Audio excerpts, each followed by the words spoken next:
Hi, and welcome to Materials Month. I'm your host, Andre Baros. All month long, we'll be diving into Ace Lab's Materials Hub to give you side-by-side materials analysis. We won't just show you these materials, we'll compare them and help you understand exactly how they perform with detailed insights that you can use for yourself. This week, our theme is oldest versus newest, and on today's episode, we'll be looking at old brick tech versus new brick tech. Let's dive into the Materials Hub.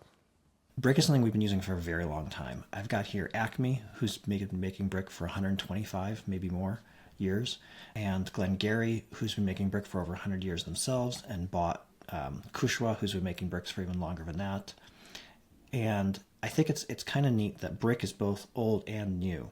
On the one hand, we keep using the same shapes over and over. You can use a brick today that's interchangeable with a brick from 125 years ago.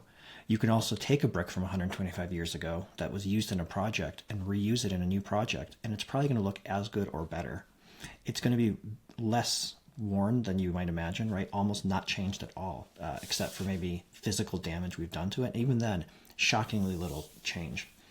And then at the new end, I think there's a couple things to look at. One is just new brick shapes.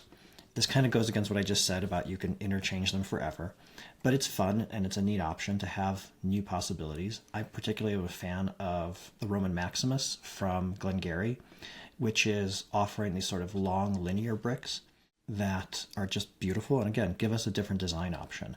They're also a little bit softer. I think that's a trend that you're seeing today, is that the bricks are less rectified than they were a couple of years ago, which is why, actually, let's jump out of here. We go to Kushwa, right, with their handmade bricks. This could be a brick from 100 years ago. This could be a brick from today. This could be a brick that you're recycling from a torn down Chicago warehouse. And always beautiful. The other end of brick being sort of cutting edge, I'm going to switch here to cladding schedule, is how we're using it. So for a lot of those bricks I just showed you, they were thin brick, but you can't tell. Again, the wear layer is the top, couple millimeters at most. So you only need a couple, like 3/8 of a brick, 3/8 of an inch of a brick to have all of the value of a brick. And you've got now modern systems like tabs that are making it really easy to install thin brick and get the aesthetic beauty of brick, the durability of brick in a much thinner, lighter shell. It's personally a pet peeve of mine to run full weight brick up a high rise when you're getting virtually none of the benefit and all of the liability, and you can run that with thin brick. So cool possibilities with stuff like that. And then terracotta or stuff like this, where it's clay brick being used in very, very innovative ways. I liked this project and threw it in here because it's being used on the roof, the walls, the cladding.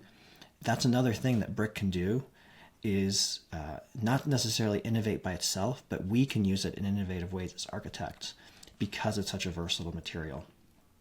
So that's today's option, right? Brick, old and new. And I'm going to go back to my masonry schedule here to wrap up. 125 years and still new.